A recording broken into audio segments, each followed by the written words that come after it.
Hi, how are you? Hello? Hi, my name's Mikhael Garver. How are you? I'm gonna try one more time. Hi, I'm the last one to go, so let's be here, right? Let's be present, let's be here, a lot of what I'm gonna talk about today is showing up. So I would just ask that just for this last few minutes, let's show up together. So much of this time and this period of time that we're in right now is about how and when and why we show up.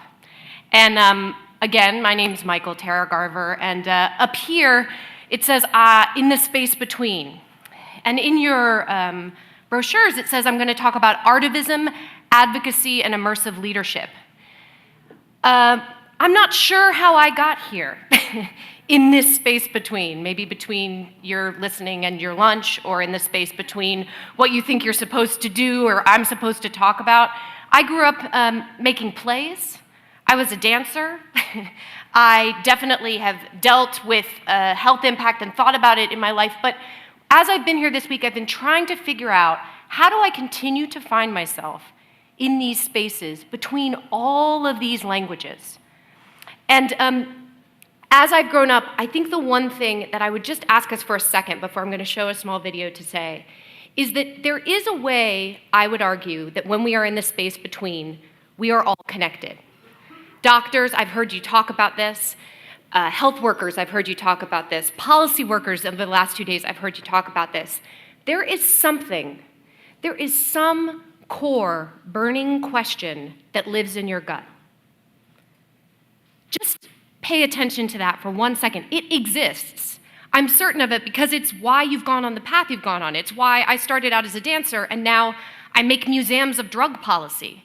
It drives your curiosity in this really impactful and powerful way, but we don't talk about it. It's the thing. It's not ego, it's purpose. So actually, I wanted for a second, we're gonna show this video, but I just want you to think about, this video came about, I was asked by the Open Society Foundation to make an event and an experience to create a space where people could be in their purpose for the international convening around drug policy for the UN. We'll watch this for one moment, I think. Yes, hopefully. Maybe?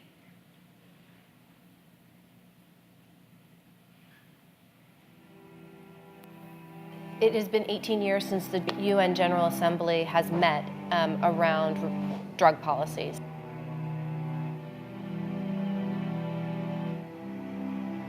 Ladies and gentlemen.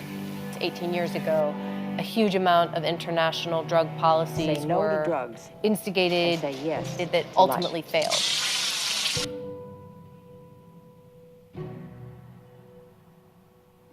So I start with what's the end goal? Where are we going? And then I also ask where have we been? And a story is ultimately taking us from where we've been to where we're going. And so then it's how do we create an experience that doesn't push people there, doesn't pull them there, but gives them directed freedom to find their way there because they want to.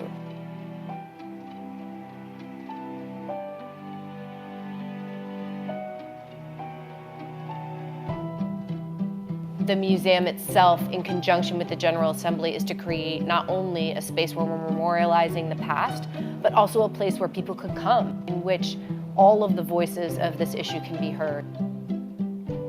A space to reconsider an idea.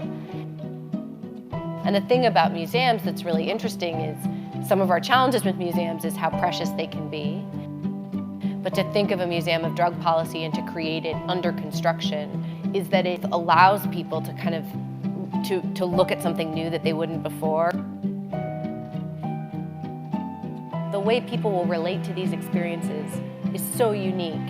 the feeling of scale to also then the feeling of intimacy and the feeling of no space allows the viewer to feel like something is transforming and makes them really aware of where they are. There's this sense always in those details, people might notice it, they might not, but if they get close, they see what's underneath. The real impact of these events is A, the really beautiful human moments that happen when people are here, but then to place themselves inside of it, to really mark the experience that they had, that's when they start sharing it. And when that message then gets shared, people ask questions about it.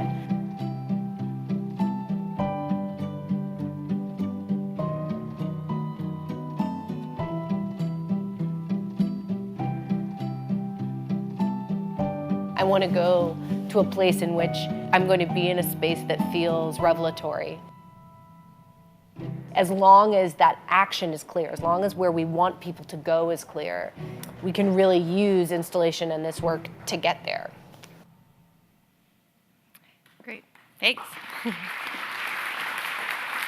So that's an example of literally in 4 weeks, the task was, we have this purpose, we have this goal, we want a space where all of these people, a group like this, but and additionally from around the world, can come together and have a conversation about something as complex as drug policy, how it impacts all of us.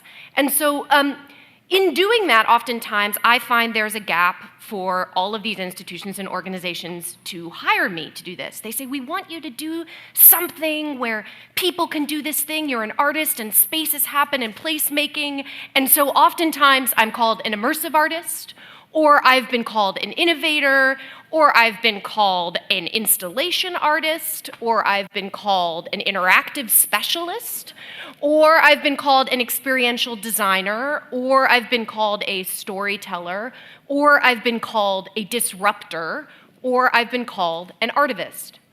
And the question I have is, what do all those things mean? I don't actually know anymore. What I will say to you is that what they do mean for me is that the purpose, the question, the curiosity that I come to each of these moments with, I step into the space between, and I figure out how to use the people I know, the people who are there, and the artists and the art thinking to create a place where we can have a deep conversation about our purpose and then make change.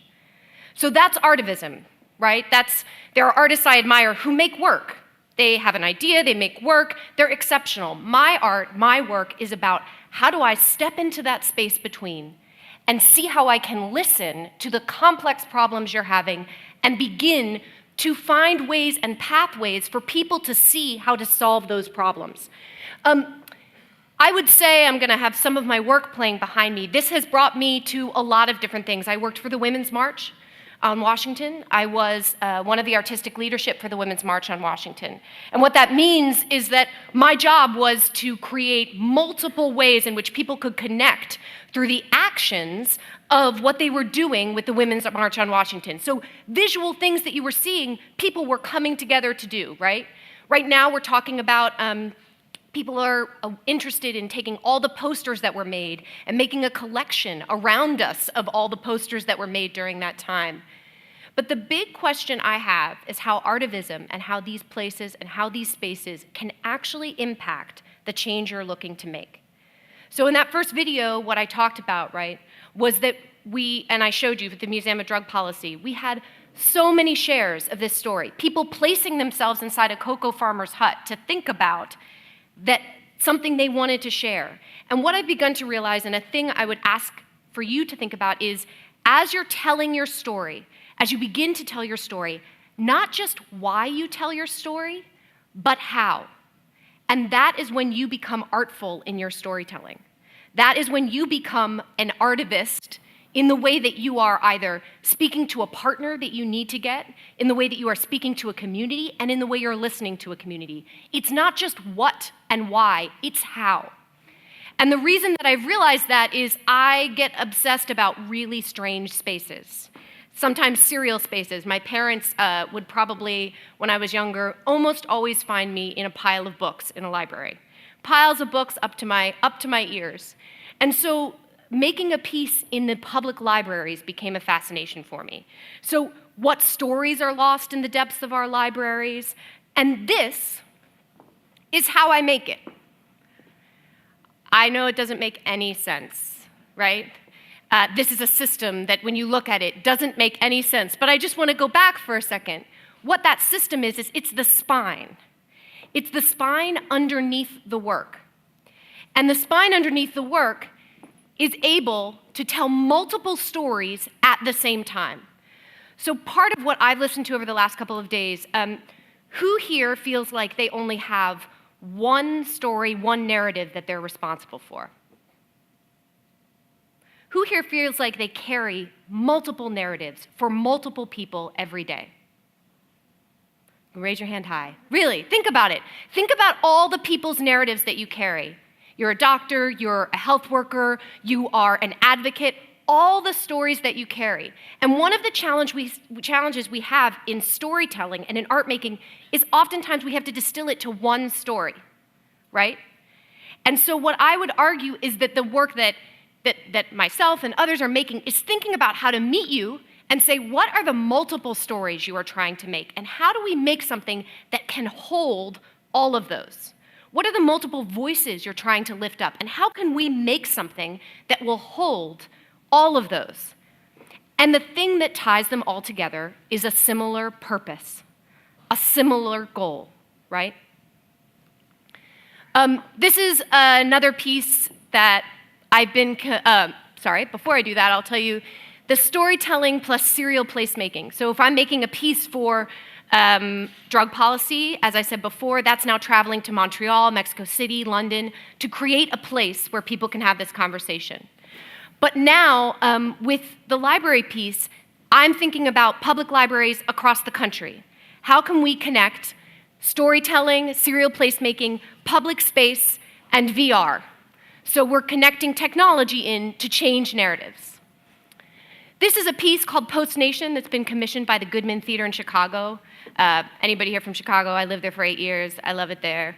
But one of the things about Chicago that's amazing is their arts community is extraordinary, but it's incredibly divided, much like the city. So I became obsessed with abandoned post offices. I don't know who knows here, but the post office existed before our government. It was the constitutional post, which means the challenges we're dealing with right now actually systematically existed in the post office before they existed in our government. And so I began to make a piece that was about what would it take to take a huge act of faith in a system we know is broken. I feel as I listen today that that's something we can all relate to. What does it take to make a space, a world, that we artistically can take a leap of faith, even when we know it's broken? It's something that we have to do all the time, right? You go into a partnership, you go into the space between, and there's space between and a gap because you know that there's a problem. You know that there's a challenge. You know that the system is not working. So how do we continue to take those leaps of faith? So what we've been doing is building out stories that we will thread through Chicago in postal trucks. Audiences will ride in postal trucks to different locations, as I believe the post office is the great equalizer. When you're in line, everyone is the same. So you get in line at the post office, and then you drive with these postal trucks to these different spaces. We are working with the city of Chicago to turn those spaces afterwards into refugee-safe houses. So part of the narrative is about immigration. Part of the narrative is about, through time, we're tracking each character, and each character that you're following, if you see, again, I'm showing I work in systems much like you do, right? I'm tracking through time how we build these characters is modeling the immigration and migration patterns of Chicago. So I have this experience, and no one's telling me this is about immigration and migration patterns. I just experience it. I'm just in it. And I would just say all of this turns into the experience that feels a big scale, putting all of these stories together. I'm just going to quickly go to one last component. This is a word that sometimes scares people. I had a project called Fornicated. It started with texting. You would text characters and show up at a rock club. When you showed up at the rock club, the characters you'd been texting were around you, and what it was really grappling with is our sense of purpose and how our sense of purpose is impacted by technology. And people connected in such a way that relationships have come out of this work that have sustained. And so one of the things, again, that I see is that my job is to create these complex places, these complex stories, and allow you to be your own self and your purpose in those moments. Faith is the most important thing at the core of that. It's about believing that we can have a dialectic, we can have a conversation. It's about believing in my audience. I believe in all of you as the audience today. It's about believing in relationships. It's about believing and having faith that mentorship matters.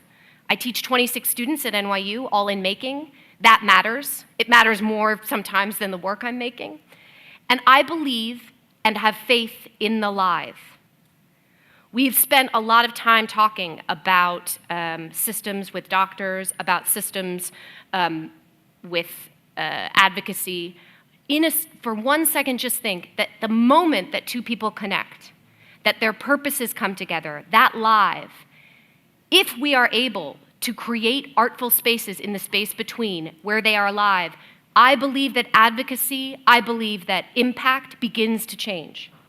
So the reason I'm here in the space between is to say to you and offer to you, I'm here as a storyteller. I'm here as an artist. I'm here as an immersive leader to say, as you figure out how to and wanting to tell your complex stories, there are artists like myself who are interested in helping you and supporting you in doing that to make larger impact and tell larger story. Thank you.